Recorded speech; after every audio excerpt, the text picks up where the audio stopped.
Ravanusa e gela in zona rossa, focolaio anche in una comunità alloggio di Ribera. Arriva oggi in Sicilia nuovo stock di vaccini con il nuovo DPCM. Non ci si potrà muovere tra regioni e divieto di asporto dalle 18.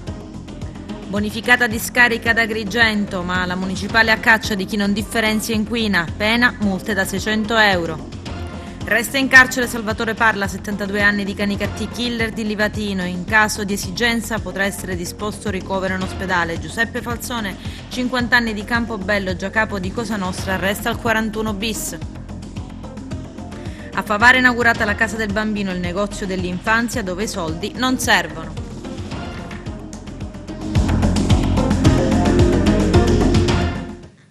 Bentrovati gentili telespettatori al nostro appuntamento con l'informazione. Il comune di Ravanusa chiede ed ottiene tempestivamente di diventare zona rossa. Il nostro direttore Arturo Cantella. Tra le zone rosse in Sicilia c'è anche il comune di Ravanusa nella nostra provincia, dopo quello di Camastra di qualche mese fa.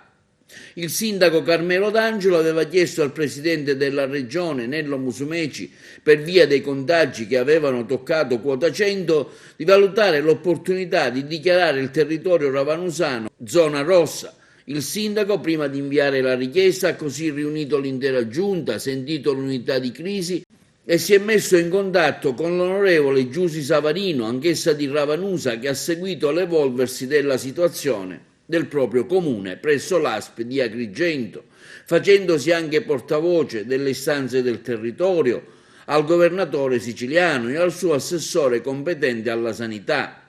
Quindi, preso in esame la situazione del piccolo centro agrigentino, la regione ha dato il suo benestare affinché il comune di Ravanusa da domani, mercoledì 13, sia dichiarato a tutti gli effetti zona rossa. Tra le norme principali il divieto di accesso e di allontanamento del territorio comunale con mezzi pubblici e privati, a eccezione di quelli previsti dalla legge lavoro e salute. Le merci in transito con i mezzi di trasporto potranno accedere solo per il carico e lo scarico dei beni di prima necessità e quando necessa per il vettovagliamento alla popolazione. Le attività didattiche e scolastiche saranno sospese e fatto divieto anche di recarsi in giro per le strade comunali, salvi casi di approvvigionamento alimentare. Saranno aperti solo le edicole, i tabacchi e quelli di prima necessità, generi alimentari, e quelli della consegna dei prodotti sopra citati a domicilio. Sì, Ravanusa da domani e fino al 31 gennaio sarà zona rossa, così ha ordinato il Presidente della Regione dopo la richiesta che ho inoltrato nella mattinata di ieri, dopo aver riunito la Giunta, l'unità di crisi, dopo averla condivisa anche con l'azienda sanitaria provinciale, averla condivisa anche con il nostro deputato locale, l'onorevole Savarino, vista la crescita esponenziale dei contagi negli ultimi giorni, è sembrata una scelta quasi obbligata per arrivare a fine mese a tentare di avere un'inversione di tendenza e far diminuire i contagi nel nostro paese. Lei più volte si è raccomandato ai tanti suoi concittadini, ma purtroppo come mai si è arrivati a questo numero così elevato? Ma purtroppo a volte gli appelli per qualcuno, per taluni, sono caduti nel vuoto. I numeri dicono chiaramente che ci sono oltre 100 contagi, non sono molti i nuclei familiari, ma sono molte le persone contagiate all'interno di alcuni nuclei familiari, quindi è la prova che qualcuno non ha rispettato le norme, che magari si è fatto prendere un po' la mano, comunque ha messo sotto gamba il rischio pandemico, organizzando delle serate durante il periodo natalizio o partecipando a qualche evento della Movida o a qualche festa in campagna. E quindi il risultato è che poi si sono contagiati tutti i familiari, abbiamo famiglie con 12-13 contagiati e quindi la verità è che non c'è stato un rispetto puntuale delle norme per come dovrebbe essere, cosa che speriamo ci sia nei prossimi giorni. Ed anche Gela dalle 14 di domani sarà in zona rossa. Ad anticipare i contenuti dell'ordinanza del presidente della regione Nello Musumeci e il sindaco di Gela Lucio Greco. È un lockdown totale, spiega il primo cittadino del grosso centro della provincia di Caltanissetta. A Gela attualmente ci sono 737 positivi. 10 disabili psichici ospiti di una comunità alloggio di Ribera sono risultati positivi al Covid, contagiati anche 4 operatori della struttura. Così conferma il sindaco Matteo Ruvola, che assicura che la situazione è sotto controllo, che i positivi sono tuttora in isolamento all'interno della stessa residenza sanitaria, tranne 3 persone, un ospite del centro e 2 operatori con sintomi lievi e che sono stati ricoverati nel locale Covid Hotel. I sanitari sono impegnati a risalire ai contatti avuti soprattutto dagli operatori all'esterno della struttura interessata dal focolaio. Al momento a Ribera i contagiati sono 27.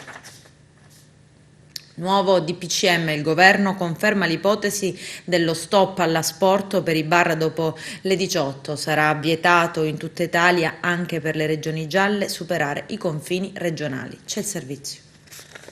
Nella bozza del nuovo DPCM resta il modello delle fasce, ma spunta l'abbassamento delle soglie dell'indice di contagio per finire in zona rossa, arancione o gialla, e quello dell'occupazione della terapia intensiva.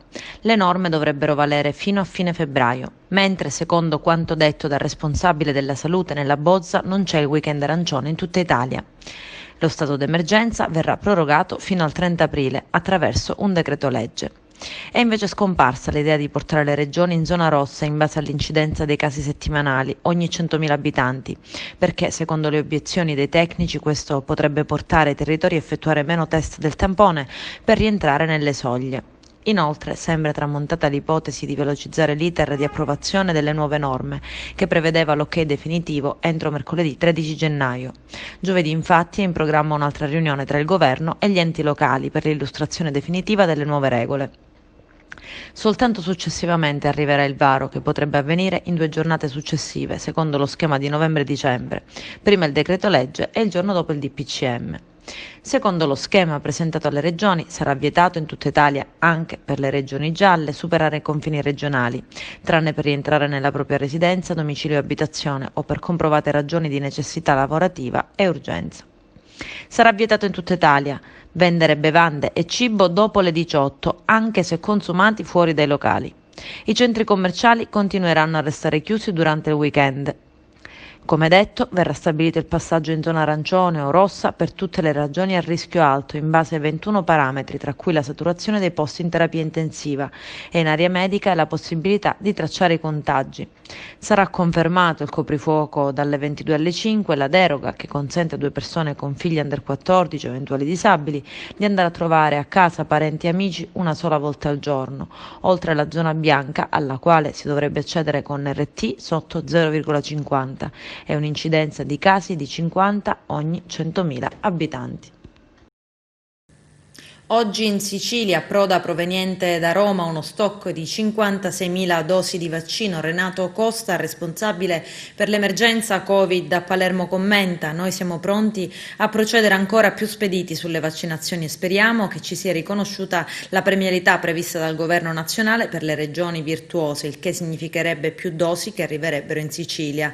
Nell'isola finora, fino al 30 dicembre, ad oggi sono stati somministrati 61.694 vaccini sui 78.685 consegnati. I vaccinati sono 31.528 uomini e 30.166 donne. Poco più di 51.000 sono operatori sociosanitari, 8.700 fra personale non sanitario e poco di 1.300 fra gli ospiti delle residenze sanitarie. Sulla gestione dei centri di stoccaggio vi è la massima attenzione dei carabinieri del NAS. Non sono mai entrati in funzione i 2 tomografi a risonanza magnetica acquistati nel 2016 dall'azienda sanitaria provinciale di Messina e destinati ai presidi ospedalieri di Patti e Sant'Agata Militello. Lo denuncia in un'interrogazione parlamentare il deputato regionale di Italia Viva Giuseppe Laccoto, che evidenzia come le apparecchiature, pagate complessivamente 991.000 euro, sono state regolarmente installate e collaudate nel 2018 a Patti e nel 2019 a Sant'Agata Militello. La loro mancata attivazione rappresenta un grave danno erariale, penalizza la qualità di servizi ospedalieri e causa notevoli disagi ai cittadini, costretti a rivolgersi a strutture lontane con liste d'attesa che diventano sempre più lunghe, commenta l'onorevole Laccoto. È una situazione assurda e paradossale se si pensa che in una delle strutture ospedaliere manca solo l'arredo per consentire la piena funzionalità della risonanza, mentre ambedue i nosocomi hanno in organico il personale specializzato da impiegare. L'onorevole Laccoto chiede al presidente Musumeci e all'assessore Razza di intervenire presso il direttore generale dell'ASP di Messina per la messa in funzione dei 2 tomografi a risonanza magnetica di Patti e Sant'Agata Militello, garantendo così a un comprensorio di oltre 200.000 utenti un indispensabile servizio di diagnosi. Uno stanziamento aggiuntivo di 10 milioni di euro per sostenere attraverso IRFIS le imprese del settore ricettivo e della ristorazione. Questo l'ammontare dei nuovi fondi messi a disposizione dal governo Musumeci per le misure dedicate agli imprenditori dei 2 comparti tra i più colpiti dalla pandemia. Le nuove risorse per le aziende dimostrano ancora una volta il nostro impegno nel restare a fianco degli imprenditori e delle comunità siciliane, dichiara il presidente della regione siciliana Nello Musumeci. Allo stesso tempo, i recenti risultati raggiunti da IRFIS, la banca della regione, dimostrano che può ormai essere considerata a tutti gli effetti una struttura al servizio delle imprese siciliane. Il nuovo stanziamento sarà disponibile con un decreto dell'assessore regionale all'economia Gaetano Armao e porterà a 20 milioni di euro l'impegno di spesa complessivo per le misure a favore del settore ricettivo e di quello della ristorazione. Il primo stanziamento, pari a circa la metà della cifra complessiva, era stato impegnato da IRFIS nell'arco di appena 3 mesi. Ad Agrigento, a San Leone, su richiesta del vice sindaco e assessore alla nettezza urbana Aurelio Trupia, rimossa la discarica abusiva del piazzale dell'ex eliporto. Una pattuglia della squadra ecologica della Polizia Municipale aprirà i sacchetti per individuare l'origine della spazzatura, così da risalire alle persone che hanno lasciato i rifiuti in modo abusivo. Gli autori del gesto saranno sanzionati con una multa da 600 euro. Il nostro direttore Arturo Cantella. Continua l'impegno dell'amministrazione attiva con il suo assessorato oggi qui a San Leone per il controllo e cercare di risalire a chi ha buttato questi rifiuti e quindi multarli. L'amministrazione continuerà nella sua operazione di pulizia di queste mine discariche perché è giusto che venga fatto per dare un volto dignitoso alla città, ma è anche giusto continuare nell'operazione di repressione come abbiamo fatto anche oggi, perché all'interno dei rifiuti sono stati individuati 3 soggetti ai quali verranno comminate le sanzioni per legge. Un lavoro che abbiamo visto, c'è un impegno dell'amministrazione anche attraverso il corpo della Polizia Municipale. Sì, noi abbiamo istituito il nucleo ambientale opererà in maniera permanente e anzi vedremo di potenziarlo nei prossimi giorni. Ecco, oggi San Leone e altre zone che toccherete? Altre zone che toccheremo sono sempre le solite, quelle relative a Fondacazzo o altre piccole discariche che continuamente si formano in città e che queste sono e saranno attenzionate da parte del nucleo ambientale. Ecco, ricordiamo che da giorno 15 ci sarà un maggiore controllo, in particolare per i rifiuti alimentari. Ecco, ricordiamolo magari a chi ci vede in questo momento. Noi abbiamo ricevuto una comunicazione da parte dell'impresa che ha in gestione il servizio, la quale ci dice che dal giorno 15 non ritirerà più i rifiuti se non conferiti all'interno dei mastelli. Questo riguarda principalmente i rifiuti, l'umido praticamente, però questo non deve preoccupare i cittadini perché se il mastello adibito all'umido non è capiente basta utilizzare l'altro, un altro qualsiasi di colore, quindi va bene, l'importante è che il rifiuto sia all'interno del mastello. Ecco, so che domani ci sarà un incontro con l'azienda che gestisce il servizio, quali novità lei, quali istanze porterà avanti? Allora, domani sarà un incontro tematico, sarà dedicato esclusivamente a impostare la campagna di informazione. Noi stiamo cercando di impostare la campagna a 360 gradi, mettendo dentro le televisioni, mettendo dentro i giornali online, le applicazioni sullo smartphone, il sito internet e senza tralasciare, diciamo, l'informazione cartacea. Quindi domani sarà un incontro dedicato a questo argomento. Ecco, molti ci chiedono che spesso chiamano il comune e non c'è un'adeguata risposta. Ci sarà un potenziamento anche di un ufficio comunale per rispondere alle tante istanze dei cittadini? Sì, cercheremo di mettere su una comunicazione più snella con il cittadino, anche tramite un'applicazione attraverso la quale il cittadino può fare le opportune segnalazioni. Nessun differimento della pena, nemmeno nelle forme della detenzione domiciliare. Il Tribunale di sorveglianza di Bologna ha rigettato la richiesta di scarcerazione di Salvatore Parla, 72 anni di Canicattì, condannato all'ergastolo per l'omicidio del giudice Rosario Livatino, proclamato beato dal Vaticano appena 3 settimane fa. Il difensore, l'avvocato Angela Porcello, chiedeva di sospendere l'esecuzione della pena per le precarie condizioni di salute del settantenne, che peraltro avrebbe pure più volte tentato il suicidio. I giudici hanno acquisito l'intera documentazione clinica e dopo alcune settimane hanno sciolto la riserva rigettando la richiesta. Le condizioni di salute del condannato, scrivono, sono sottoposte a continuo monitoraggio e in caso di esigenza può essere disposto il ricovero ospedaliero. Non sussiste una condizione di assoluta incompatibilità. La direzione distrettuale antimafia si era opposta al differimento della pena. La Corte di Cassazione ha rigettato il ricorso della difesa ed ha confermato il decreto di applicazione del regime del 41 bis firmato dal Ministro della Giustizia e confermato dal Tribunale di sorveglianza di Roma a carico di Giuseppe Falzone, 50 anni, di Campobello di Licata, già capo di Cosa Nostra Agrigentina, arrestato da latitante a Marsiglia il 25 giugno 2010 dopo oltre un decennio di latitanza conclusa con la fuga all'estero. Secondo la Cassazione, così come in precedenza il Tribunale di sorveglianza, il rischio di contatti con l'esterno è ancora elevato e necessita di ulteriori restrizioni in ambito penitenziario. Il 12 gennaio 1988 venne ucciso dalla mafia Giuseppe Insalaco, sindaco di Palermo, durato in carica poco più di 3 mesi. Oggi l'anniversario. C'è il servizio.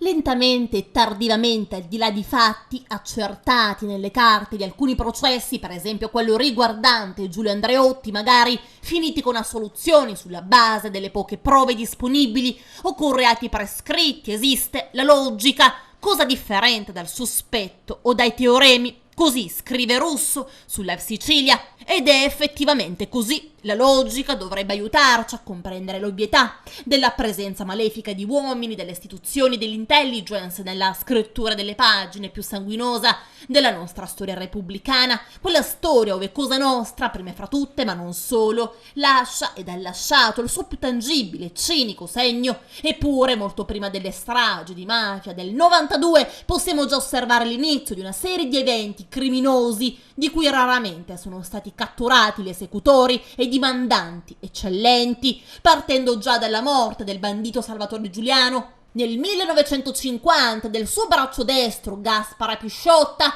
avvelenato 4 anni dopo a Lucciardone, passando per i numerosi attentati terroristici e poi ancora gli omicidi delle Brigate Rosse, innanzitutto di Aldo Moro, fino a giungere alla stagione dello scontro aperto con lo Stato inaugurato da Torina. Sì, è logico intravedere quel sottile ricamo e legame tra forze deviate e la mafia. I boss mafiosi, da soli, primitivi ed ignoranti, non avrebbero potuto probabilmente costruire in alcun modo una reale minaccia se solo qualcuno o qualcosa non li avesse supportati. Era il 12 gennaio del 1988 quando ad essere stato ucciso dalla mafia era Giuseppe Insalaco, sindaco di Palermo, durato in carica poco più di 3 mesi, dal 17 aprile al 13 luglio del 1984, e per questo chiamato anche il sindaco dei 100 giorni. Durante il suo breve mandato Insalaco Cercò di dare una svolta di legalità nel sistema di gestione degli appalti che voleva assegnare non più con trattative private, ma con gare pubbliche aperte a tutti. Per questo cominciò a non firmare i mandati di pagamento per l'impresa Lesca, che da sempre si occupava della manutenzione di strade e fogne in città, e per l'ICEM, che curava invece l'illuminazione pubblica. In breve divenne un problema per le famiglie mafiose di Palermo e chi faceva affari con loro. Iniziarono quindi a isolarlo, a screditarlo, accusandolo di collusione e interesse privato in atti d'ufficio. A quel punto si dimise dalla carica di sindaco, poi fioccarono le lettere anonime e in Salaco da accusatore diventò accusato di aver intascato tangenti. Bruciato, politicamente isolato, si dedicò al commercio dell'antiquariato. Infine venne arrestato per una vicenda legata alla cessione di terreni di un istituto del quale era commissario, ma il processo non ebbe mai una conclusione. Dopo aver rilasciato diverse deposizioni al consigliere Antonino Caponnetto e al giudice istruttore Giovanni Falcone, ottenne la libertà provvisoria. Fu ascoltato insieme all'ex sindaco Nello Martellucci della commissione antimafia. Qui in Salaco raccontò le collusioni tra politica e mafia e le numerosissime pressioni a cui era stato sottoposto. 2 settimane dopo aver fatto queste dichiarazioni, gli bruciarono l'auto parcheggiata davanti alla sua abitazione e 4 anni dopo, il 12 gennaio del 1988, mentre era nella sua auto imbottigliato nel traffico in via Cesareo a Palermo, fu avvicinato da 2 ragazzi su una Vespa che spararono 5 colpi di pistola, 4 dei quali andarono a segno. I suoi assassini, Nino Galliano, Domenico Guglielmini e Domenico Ganci, furono identificati e condannati. Dopo la sua morte fu trovato un memoriale in cui venivano accusati diversi esponenti della Democrazia Cristiana palermitana, il sistema di gestione degli appalti del potere cittadino. 2 targhe onorano la sua memoria, una in Piazza della Libertà nel suo paese nativo San Giuseppe Jato e l'altra a Palermo in via Cesareo, dove per l'appunto fu ucciso. La Procura di Agrigento, tramite i pubblici ministeri Alessandra Russo e Paola Vetro, ha presentato ricorso in Cassazione contro la precedente decisione del Tribunale del Riesame che ha restituito la libertà ai 10 indagati. Nell'ambito dell'inchiesta sul presunto crack milionario del gruppo Pelonero di Agrigento, la Procura agrigentina invoca il ripristino delle misure restrittive emesse il 30 luglio scorso. Il Riesame ha annullato le misure restrittive, ritenendo non sussistente il reato di associazione a delinquere, ancora ritenendo ormai risalenti nel tempo le contestazioni di bancarotta fraudolenta, tanto da non giustificare l'esigenza delle misure cautelari. I ricorsi in Cassazione saranno discussi il 25 gennaio ed il 5 febbraio. 2 decreti di sequestro di beni per un valore complessivo stimato a 1 milione di euro circa, ammessi dalla sezione misure di prevenzione del Tribunale di Messina, su richiesta della Direzione Distrettuale Antimafia Peloritana, sono stati eseguiti dai finanzieri del Comando Provinciale di Messina. Destinatari del provvedimento sono 2 soggetti ritenuti socialmente pericolosi, di 49 e 64 anni, di Barcellona Pozzo di Gotto e di Giardini Naxos. Quest'ultimo in passato ha ricoperto anche la carica di consigliere comunale. L'operazione giunge al termine di attività investigative di tipo economico-patrimoniale, poste in essere dagli specialisti del gruppo Investigazione Criminale Organizzata del Nucleo di Polizia Economico-Finanziaria di Messina, con specifico riferimento all'aggressione dei patrimoni illecitamente accumulati nella provincia messinese, nei settori delle infiltrazioni mafiose, nel tessuto dell'economia legale e dell'usura. Le Fiamme Gialle hanno ricostruito il profilo soggettivo criminale dei 2 soggetti, individuando il patrimonio, mobiliare e immobiliare, a loro riconducibile, direttamente e o indirettamente.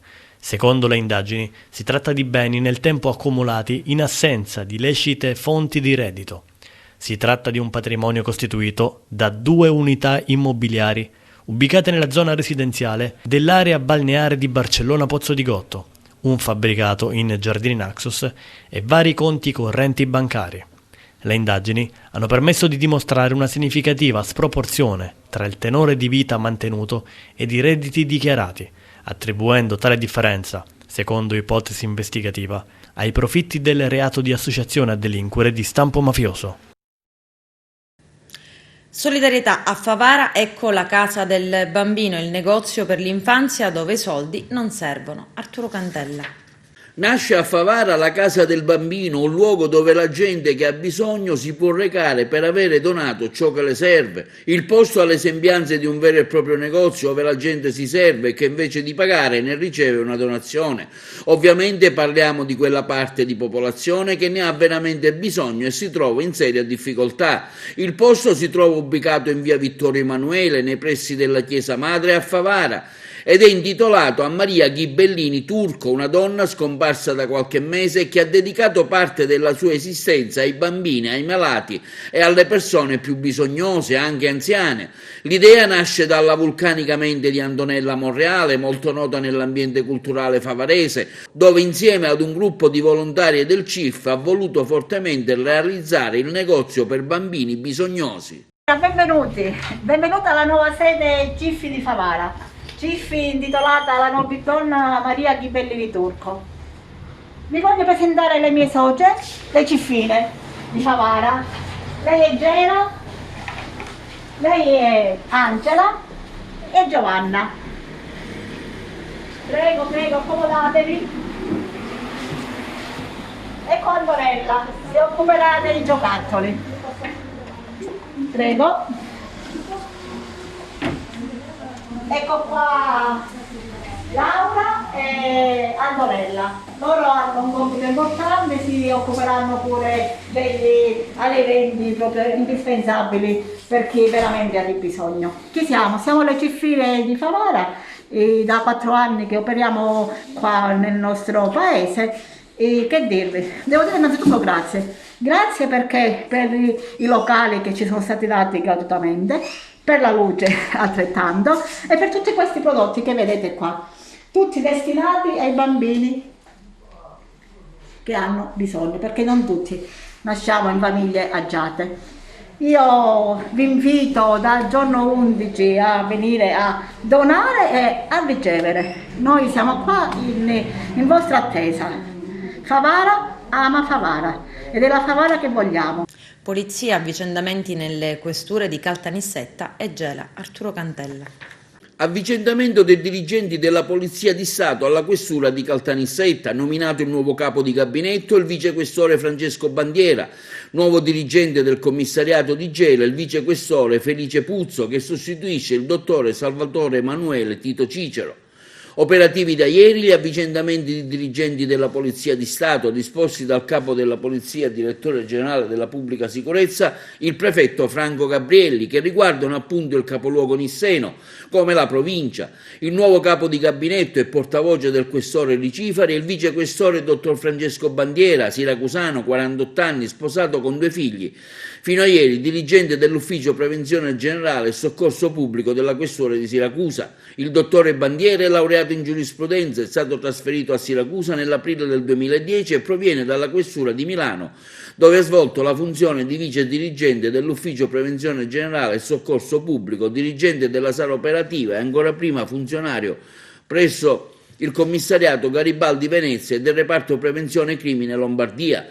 Al commissariato di pubblica sicurezza di Gela si è insediato il nuovo dirigente, il vicequestore dottor Felice Puzzo, fino a ieri capo di gabinetto della questura di Caltanissetta, laureato in scienze politiche, giuridiche e pubblica amministrazione, ha frequentato il corso di specializzazione ai servizi di polizia stradale presso la Scuola Internazionale di Alta Formazione, quello per la prevenzione e il contrasto al crimine organizzato. Il dottore Puzzo, originario di Calascibetta, ha 52 anni, è sposato con una figlia, in passato ha distretto anche il commissariato di Niscemi, la sezione polizia stradale di Enne e prima ancora dal 2007 al 2014, sempre alla questura di Caltanissetta, ha ricoperto incarichi di funzionario presso il commissariato di Gela, dirigente dell'ufficio immigrazione e della sezione volanti dell'URP.